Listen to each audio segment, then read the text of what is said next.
지난 한 주간 여러분 평안하셨습니까? 우리 인생을 복잡하게 하는 여러 가지 이슈들, 문제들이 있지만 하나님이 우리를 보살펴 주시니까 주님 안에서 평안하시기를 축복합니다. 저는 지난 월요일부터 금요일까지 우리 수원기독국제학교가 속해 있는 스쿨 오브 투마로우 에이시아 본부에서 진행하는 운영자 교육과정을 마치고 왔습니다. 아침 8시 반부터 오후 4시 반, 5시까지 공부하고 시험 보고 공부하고 시험 보는 시간을 가졌는데요. 하나님이 저를 나도 바쁜데 왜 내가 여기 와 있나 첫날은 그 생각했는데 첫날 공부하면서 그런 마음을 하나님이 주시더라고요. 한 가지 그 중에 여러 가지 중에 한 가지 나눌 것이 있는데 하나님은 하나님의 백성들이 더 성장하고 성숙하기를 바라신다는 거예요. 내가 지금 짊어지고 있는 여러 가지 책임의 짐들이 있지만 그것이 무거운 것이 아니라 그것을 감당할 수 있도록 능력을 주시고 더 큰 것을 감당하게 하시는 것이 하나님의 비전이라는 겁니다. 지난 금요일 밤에 예배를 섬겨주신 선교사님이 그런 말씀하셨습니다. 믿음은 견디는 거다. 믿음은 견디는 것이다. 정말 그렇습니다, 여러분. 우리의 근육이 힘들지만 한계점을 넘어 운동을 지속하면 더 큰 근육이 생겨서 더 무거운 것을 가뿐하게 들 수 있는 것처럼 우리의 일상이 힘들지만 믿음으로 견디면 더 큰 힘을 낼 수 있는 사람이 된다는 거죠. 또 그런 말씀도 주셨어요. 압도적인 부흥은 스며드는 성령의 은혜로부터 시작한다. 정말 맞습니다, 여러분. 오늘 예배를 통하여 우리의 심령을 성령으로 스며들게 하시는 하나님의 은혜가 있기를 바랍니다. 오늘 우리가 주님께 올려드리는 우리의 예배가 하늘 보좌로부터 흘러내려오는 은혜의 생수로 촉촉시 푹 잠기는 그런 은혜가 있기를 소망하며 우리 하나님이 원하시는 우리의 고백을 드리길 원합니다.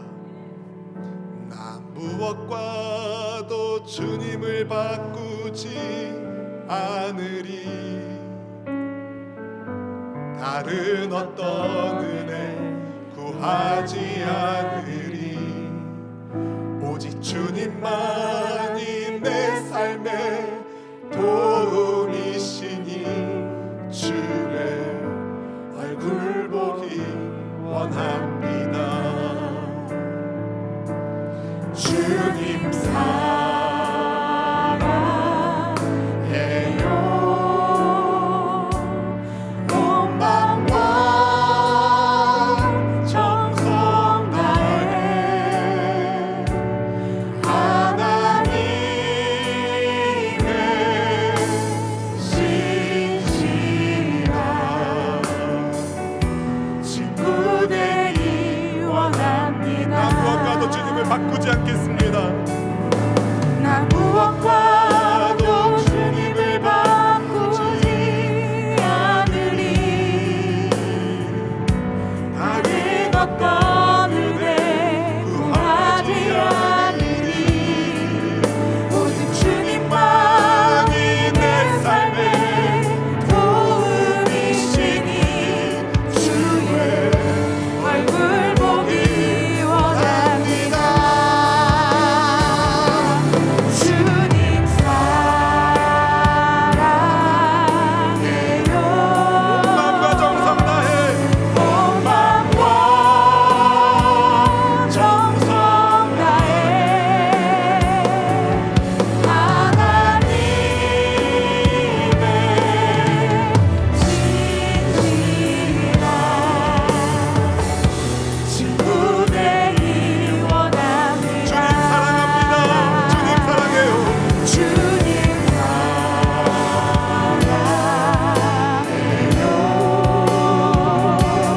온 마음과 정성 다해 하나님의 신실한 친구 되기 원합니다. 감히 하나님을 아빠 아버지라 부를 수 없는 죄인된 우리를 거룩한 보혈의 피로 깨끗하게 씻기시사 주를 믿는 모든 자들에게 하나님의 자녀가 되는 권세를 주셨으니 우리의 삶의 신앙부터 우리 삶의 뿌리부터 영원까지 하나님의 은혜가 아닌 것이 없음을 고백합니다.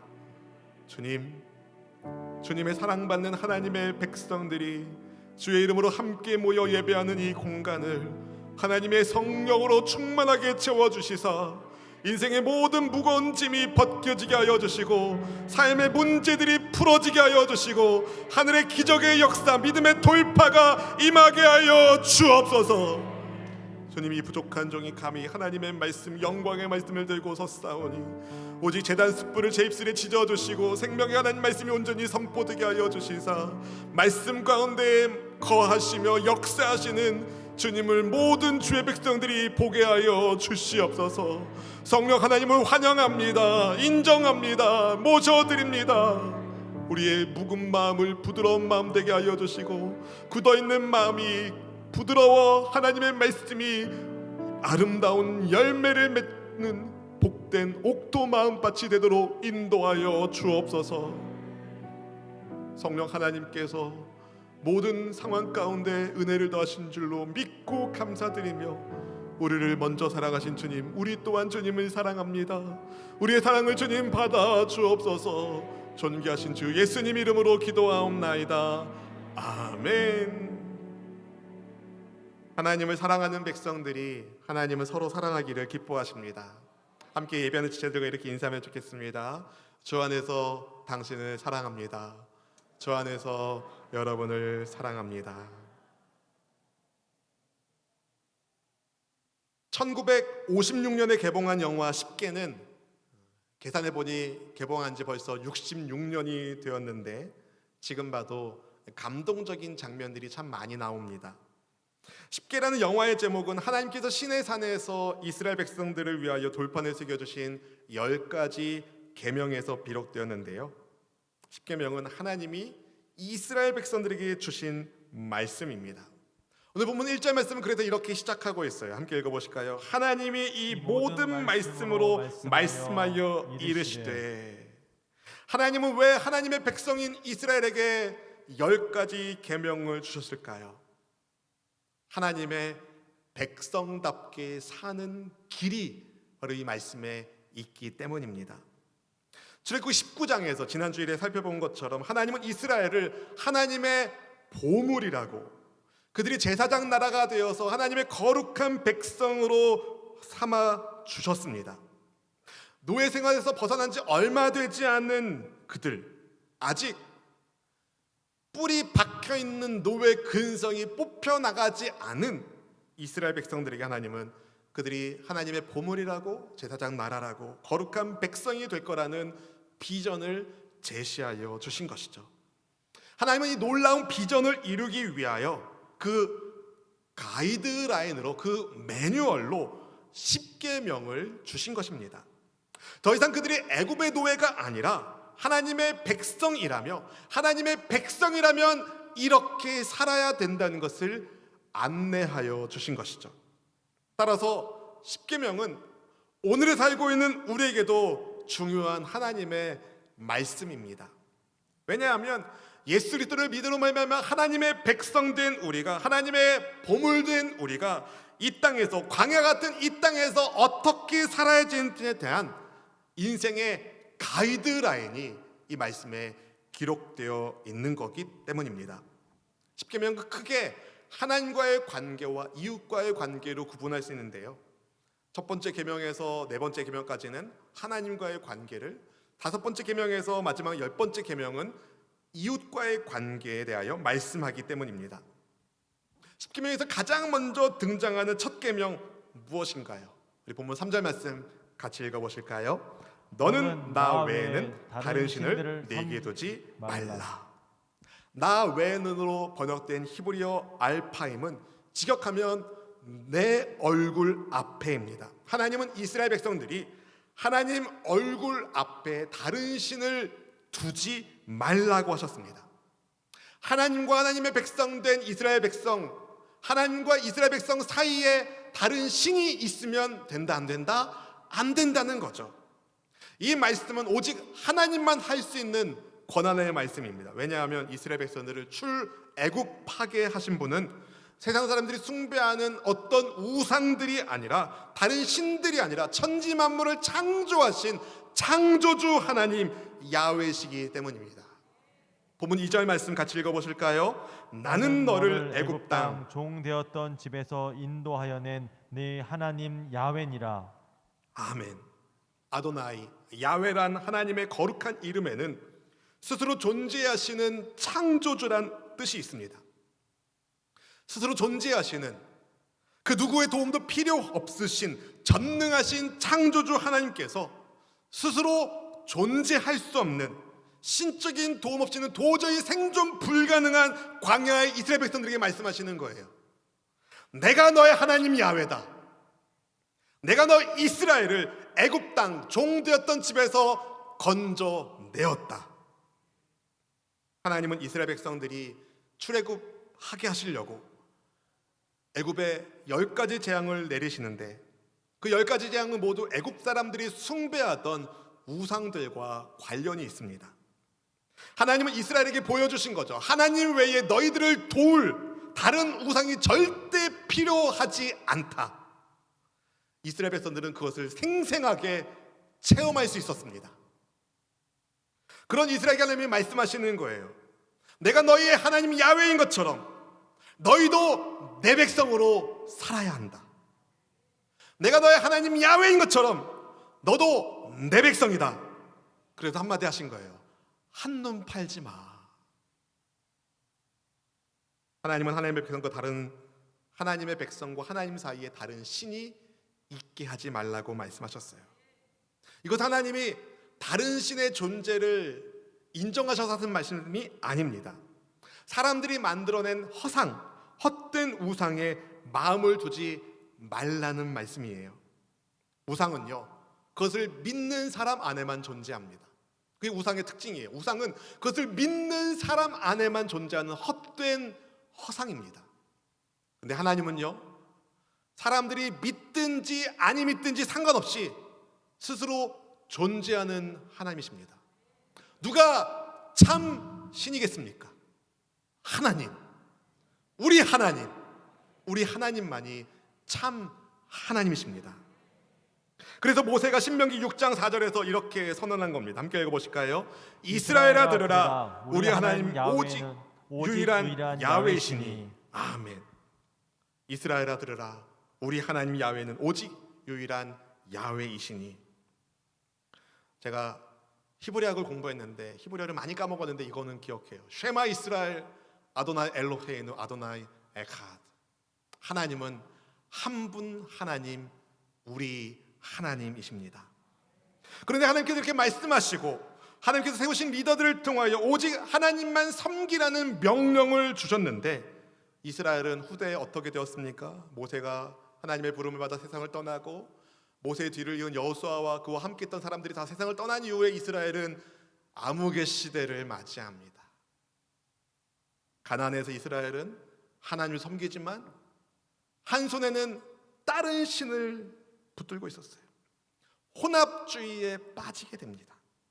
그로 인해서 하나님께로부터 징계를 받고, 그러면 또 회개하고, 회개하는 그들에게 하나님이 사사를 보내셔서 구원의 은총을 베풀어 주시는데 다시 또 우상을 숭배하는 이런 어둠의 사이클들을 반복하게 됩니다. 여러분, 우리는 어떻습니까? 하나님만 섬겨야 된다는 하나님의 말씀에 우리는 아멘! 하나님만 섬기겠습니다! 이렇게 말하지만 세상에 살면서 하나님 섬기는 것도 좋지만, 하나님 말씀에 순종하는 것도 좋지만, 세상이 이렇게 하니까 이렇게 해야 되지 않을까? 마음의 안정을 위해서라면 부적 하나쯤은 베개 밑에 둬도 괜찮은 거 아닌가? 가게 문 앞에 북어 정도는 걸어둘 수 있는 거 아닌가? 참말이지 하나님이 한탄하실 일입니다. 그런데 여러분, 그런 눈에 보이는 허상만이 아니라 하나님보다 더 중요하게 생각하는 무엇, 그것이 하나님 앞에 갖다 둔 다른 신인 것을 우리는 알아야 됩니다. 하나님 믿는 것은 단순히 내세에 천국 가기 위한 보험 정도가 아닙니다. 여러분, 하나님을 믿는다는 것은 이 땅에서도 하나님의 백성으로 사는 것이죠.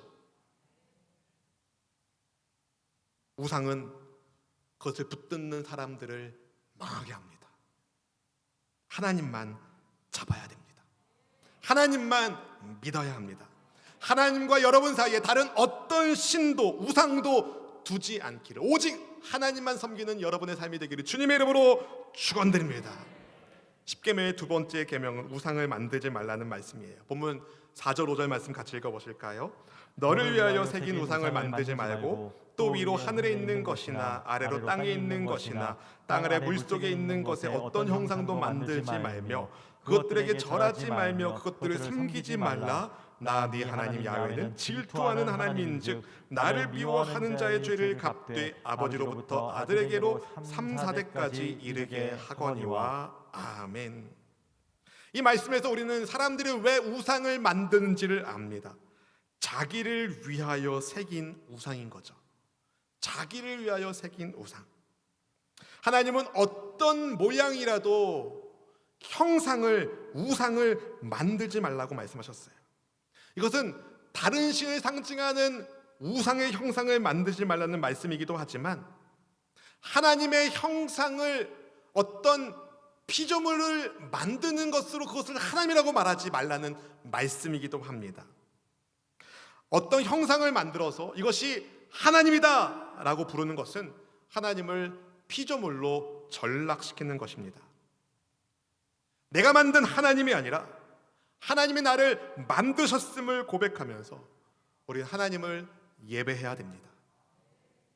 하나님은 내 뜻을 이루기 위하여 존재하는 분이 아니라 내가 하나님의 뜻을 이루기 위하여 존재한다는 것을 알아야 해요. 하나님의 형상대로 지음받은 성도 여러분, 오직 나를 만드신, 나를 지으신, 나를 하시는 하나님만 섬기는 주의 백성 되기를 주의 이름으로 축복합니다. 세 번째 계명은 야훼 하나님의 이름을 망령되게 부르지 말라는 말씀인데요. 본문 7절 말씀 같이 함께 읽어보실까요? 너는 네 하나님 야훼의 이름을 망령되게 부르지 말라. 야훼는 그의 이름을 망령되게 부르는 자를 죄 없다 하지 아니하리라. 아멘. 성경에서 이름은 그 이름을 가진 존재를 의미합니다. 하나님은 하나님의 거룩하신 이름을 함부로 망령되게 부르지 말라고 말씀하셨어요. 그 누구보다 하나님의 백성은 하나님을 존중하고 하나님을 경외하고 하나님께 영광 돌리는 하나님의 백성이 될 것을 말씀하신 거죠. 혹시 하나님의 백성된 나 때문에 하나님의 이름이 가려진 적은 없습니까? 야, 너 교회 다닌다며, 야, 너 예수 믿는다며 그렇게 살아도 되는 거야? 그 순간 우리는 하나님의 영광을, 하나님의 이름을 망령되게 만드는 겁니다. 우리가 먹든지 마시든지 무엇을 하든지 다 하나님의 영광을 위하여 살기를 바랍니다. 그래도 여러분의 자녀들이 우리 엄마 보니까 문제 있을 때만 하나님 쫓는 것이 아니라 문제가 없을 때도 언제나 하나님께 영광 돌리는 분이셨어. 우리 아빠는 하나님께 영광 돌리는 분이지 하나님의 이름을 정말 소중하게 여기시는 분이시지. 여러분의 가족이 인정하는 믿음의 가정이 되기를 축복합니다. 네 번째 계명은 안식일을 거룩하게 지키는 겁니다. 우리 8절 말씀 같이 읽어보실까요? 안식일을 기억하여 거룩하게 지키라. 아멘. 하나님은 안식일을 기억하라고 거룩하게 지키라고 말씀하셨어요. 10계명에서 안식일이 가지고 있는 분량이 꽤 깁니다. 그만큼 안식일을 기억하여 거룩하게 지키는 게 중요하다는 거예요. 여러분, 안식일은 무슨 날입니까? 그냥 쉬는 날이 아닙니다. 안식일은 세상 창조의 주인공이신 하나님을 생각하고 그분이 나를 지으셨음을 고백하고 그분을 예배하는 날입니다. 이 구약의 안식일이 신약에 와서 예수님께서 우리를 위하여 죽으시고 부활하신 부활의 그날, 안식 후 첫날인 주일을 기념하는 날로 많이 바뀌게 되었는데요. 예수님의 십자가 은혜로 구원받은 우리가 은혜의 보좌 앞에 나가 하나님을 예배하는 예배자가 된 것, 그것을 감사하며 하나님을 예배하는 날이 주일인 거죠. 여러분, 하나님의 날이 하나님께 영광 받는 날 되기를 바랍니다. 여러분, 안식일의 주인 되신 주님이 우리와 함께 하시는데, 여러분, 무엇이 여러분을 근심하게 합니까? 무슨 문제로 염려하고 걱정하고 계십니까? 여러분을 위하여 십자가 위에서 모든 죄값을 지불하신, 죽으시고 다시 살아나신 전능자 구원자 예수님이 여러분 안에 거하시고 여러분이 그분 안에 거하시면 안전한 줄로 믿습니다. 그 주님 말씀하신 거예요. 모든 염려를 주께 맡겨라. 여러분, 오늘 예배를 하나님께 드리면서 모든 인생의 무거운 짐을 다 주님께 맡기시고 주님 주시는 비전을 가지고 삶을 향하여 하나님께 영광 돌리시길 축복합니다. 주님께 맡긴 염려와 근심, 집에 가실 때 주님 다시 주세요 받아가지 말고, 여러분, 맡겼다면 믿음으로 하나님과 동행하시기를 축복합니다. 다섯 번째 계명은 부모를 공경하라입니다. 본문 12절 말씀 같이 읽어보실까요? 네 부모를 공경하라. 그러면 네 하나님 야훼가 네게 준 땅에서 네 생명이 길리라. 아멘.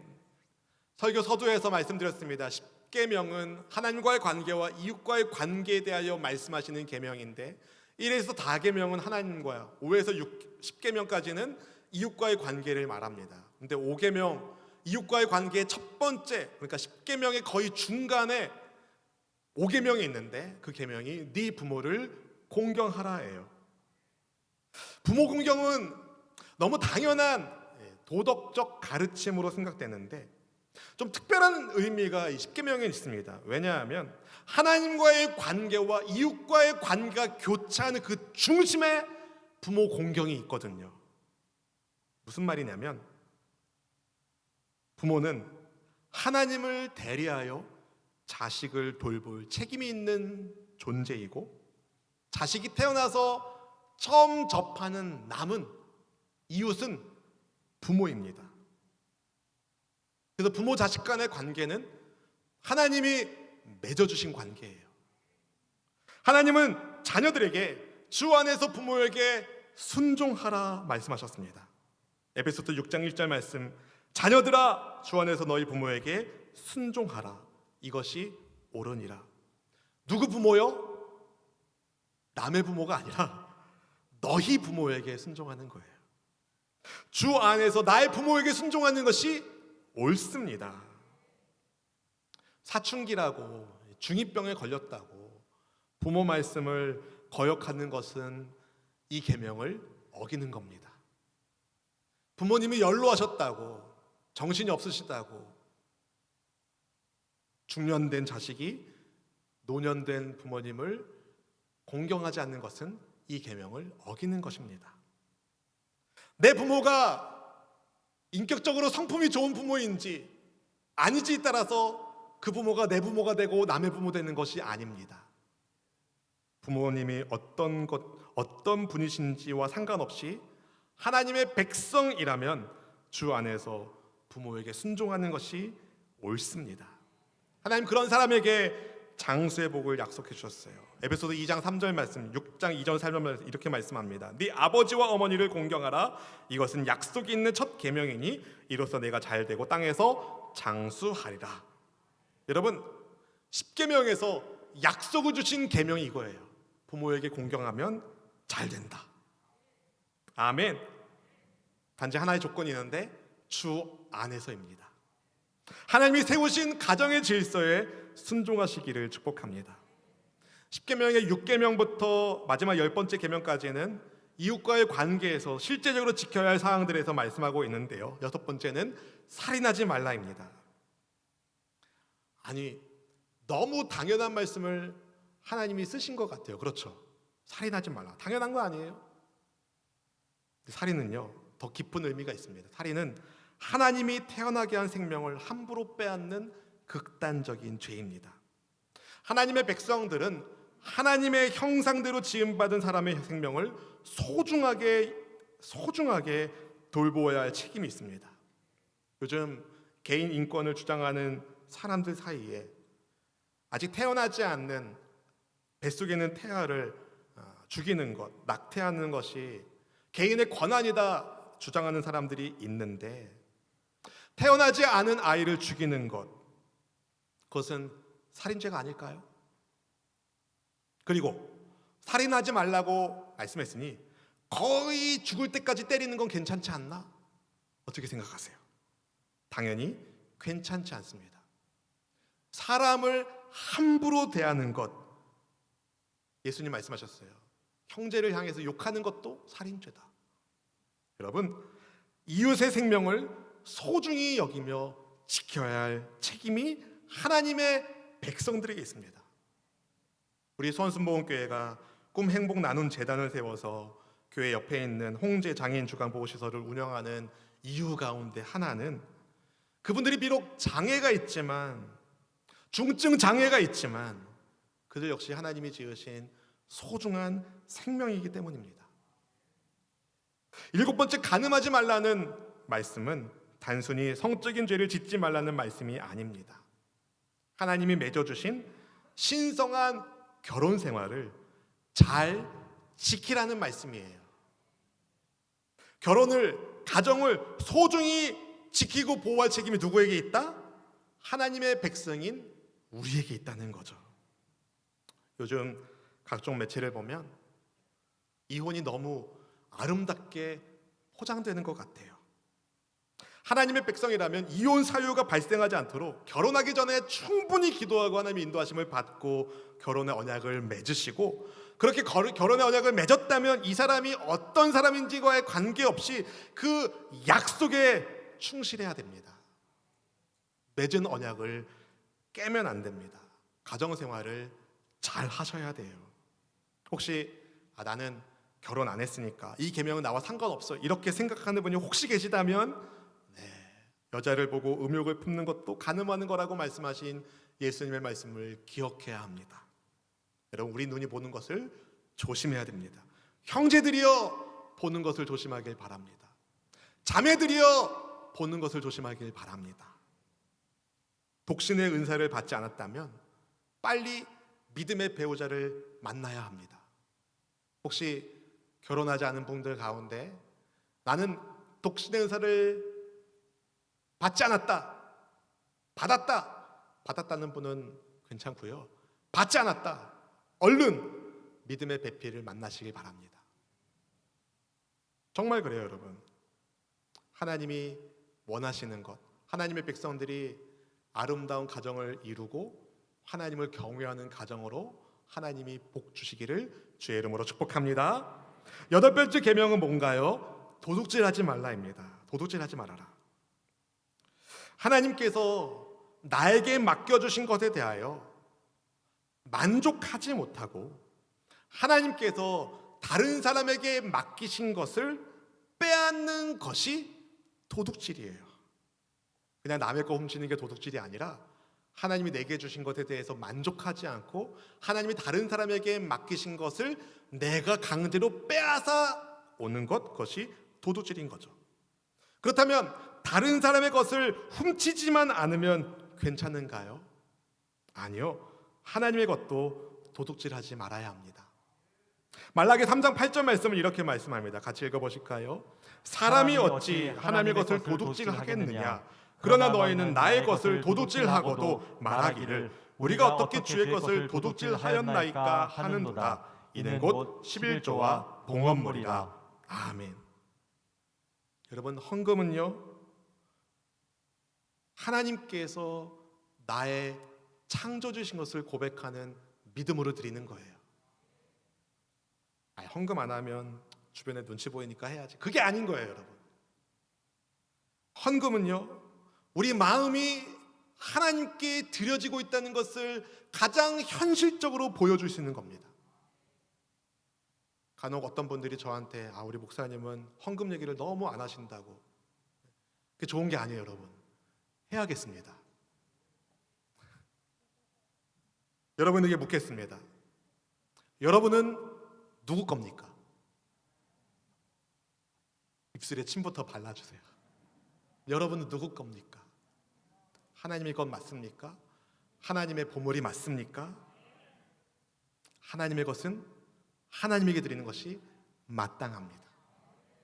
예수님을 시험하기 위하여 어떤 사람들이 찾아와서 예수님 세금 내야 돼요? 물어봤을 때 예수님이 동전하나를 보여주시면서 이게 누구 거냐? 사람들이 가이사의 것입니다. 주님 말씀하셨습니다. 가이사의 것은 가이사에게, 하나님의 것은 하나님에게. 여러분, 우리가 하나님의 것이라면 하나님께 우리를 드려야 합니다. 하나님께 나를 드렸다는 것을 보여주는 증거물이 11조와 봉헌물인 거예요.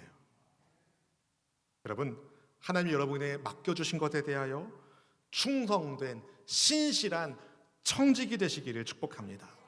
오늘 우리가 호흡할 수 있는 것, 삶을 살면서 하나님을 예배할 수 있는 것, 하나님이 여러분에게 주신 삶인 것을 잊지 마시고 하나님이 여러분에게 맡겨주신 허락하신 소유에 감사하시면서 선한 청지기로 살 때 하나님이 더 많은 것을 맡겨주시는, 그래서 여러분의 삶을 통해 하나님이 더 큰 영광을 받으시기를 주의 이름으로 축원드립니다. 9번째 계명은 네 이웃에 대하여 거짓 증거하지 말라는데요, 우리 본문 말씀을 보면서 같이 나눌게요. 하나님은 하나님의 백성들이 거짓말하는 것을 싫어하십니다. 왜 그럴까요? 하나님은 진리의 하나님이시기 때문에 그렇습니다. 잠언 12장 22절 말씀 같이 읽어보실까요? 거짓 입술은 야훼께 미움을 받아도 진실하게 행하는 자는 그의 기뻐하심을 받느니라. 아멘. 말 한마디로 천냥빚을 갚는다고 합니다. 말 한마디로 사람을 살리기도 하고 사람을 꺾기도 합니다. 말에는 힘이 있어요. 맞죠? 믿음의 사람만이 이것을 인정하지 않고 세상이 다 그것을 인정해요. 말에는 힘이 있다는 것을 인정해요. 근데 그 힘 있는 말이 거짓을 하면 어떻게 됩니까?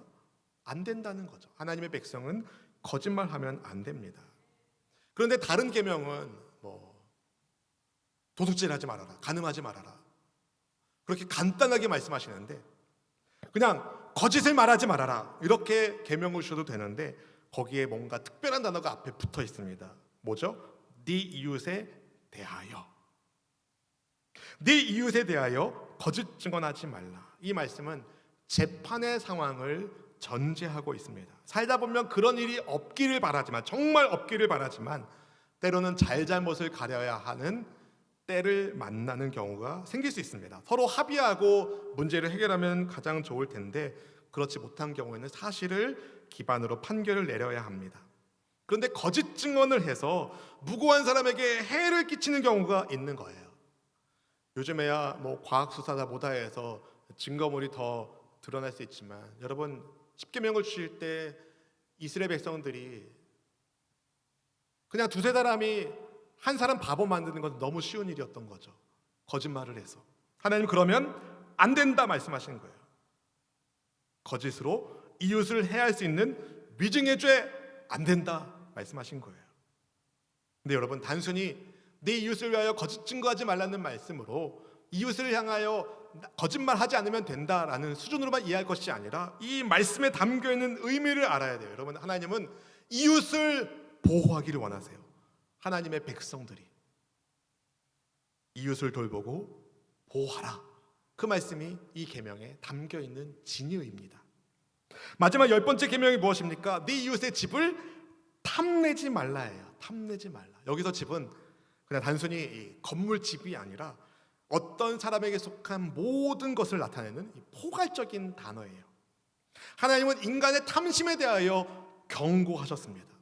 이웃에게 속한 모든 소유물은 하나님이 그에게 맡기신 건데 그것을 탐하는 마음 자체, 도둑질하는 것도 말씀하셨지만 그것을 탐하는 것도 그 마음조차 죄로 여기라고 하나님 말씀하시는 거예요. 주님이 말씀하셨습니다. 예수님이 이렇게 경고하셨어요. 누가복음 12장 15절 말씀입니다. 삼가 모든 탐심을 물리치라. 사람의 생명이 그 소유에 넉넉한 데 있지 아니하니라. 아멘. 하나님이 여러분이 주신 것에 여러분 만족하고 계십니까? 다른 말로 감사하며 살고 계십니까? 왜 아멘이 적은 걸까요? 하나님이 여러분에게 주신 것이 부족하다고 생각하기 때문 아닌가요? 하나님은 우리가 감당할 수 있는 만큼만 주세요. 5 할 수 있는 사람에게 10 주는 것은 저주입니다. 그 5이 못하게 된 5이 그 사람을 죽이거든요. 5 감당할 수 있는 사람에게는 5을 주세요. 근데 5 감당한 사람이 5을 주신 하나님께 감사하면서 5을 감당하면 하나님이 6을 감당하게 하시고 7을 감당하게 하시고 8을 감당하게 하시는 거죠. 근데 감당할 수 없는데 왜 10 안 줬다고 하나님께 감사하지 않고 탐심을 부리는 것은 그 영혼을 병들게 만들고 죽이게 만드는 것입니다.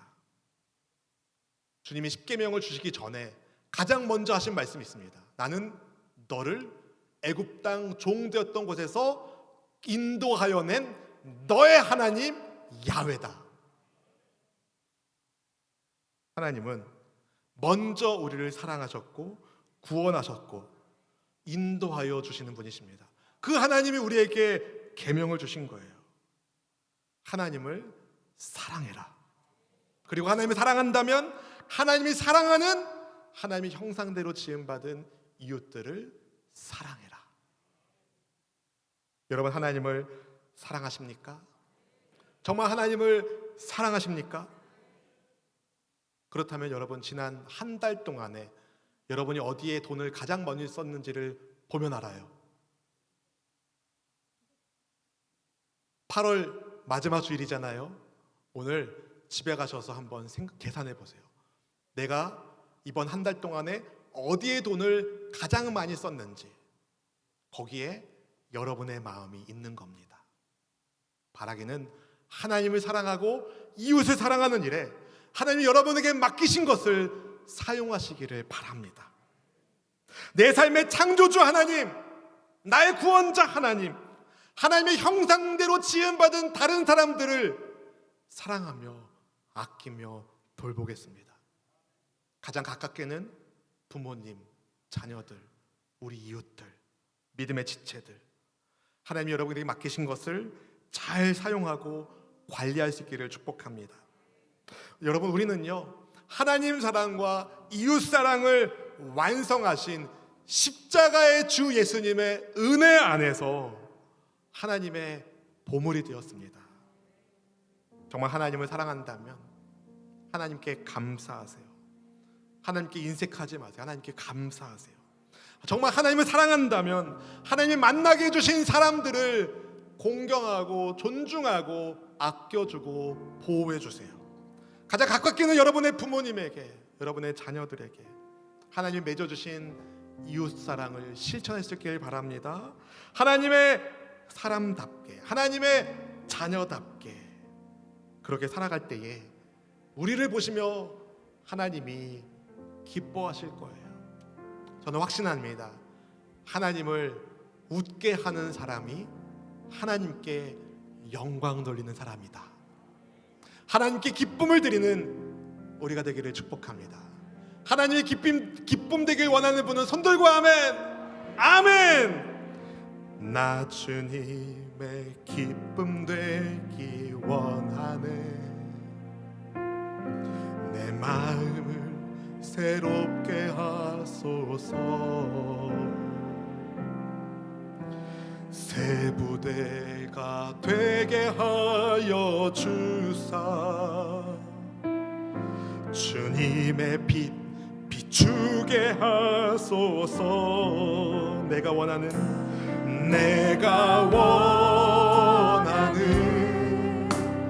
한 가지 주님의 기쁨이 되는 것. 내가 원하는 한 가지 주님의 기쁨이 되는 것. 겸손히 내 마음 드립니다. 겸손히 내 마음 드립니다. 나의 모든 것 받으소서. 나의 맘 깨끗게 씻어주사. 주의 길로 행하게 하소서. 주님의 기쁨 되길 원합니다. 내가 원하는 한 가지, 주님의 기쁨이 되는 것. 내가 원하는 한 가지, 주님의 기쁨이 우리의 믿음의 고백을 올려드리기 원합니다. 내가 원하는 것까지 주님 기쁨 되기 원합니다. 내가 원하는 한 가지, 주님의 기쁨이 되는 것. 내가 원하는 한 가지, 주님의 기쁨이 되는 것. 이 시간 함께 같이 기도하기 원합니다. 나를 애굽 땅 종되었던 사망의 나라에서 생명의 나라로 옮기겨 주신 구원의 주 하나님, 내게 있는 모든 것이 하나님께서 맡기신 것임을 기억하게 하시고 우리가 주님의 기쁨 되기를 원합니다. 주님의 기쁨 되기를 원합니다. 하나님의 보물답게, 하나님의 거룩한 백성답게 그렇게 주님께 기쁨 되는 주의 백성 되기를 원합니다. 주님, 우리를 붙잡아 주시옵소서. 우리가 고백해야 할 죄가 있다면 하나님께 고백하시며 함께 믿음을 가지고 주여 한번 부르짖고 간절한 마음으로 기도하겠습니다. 주여!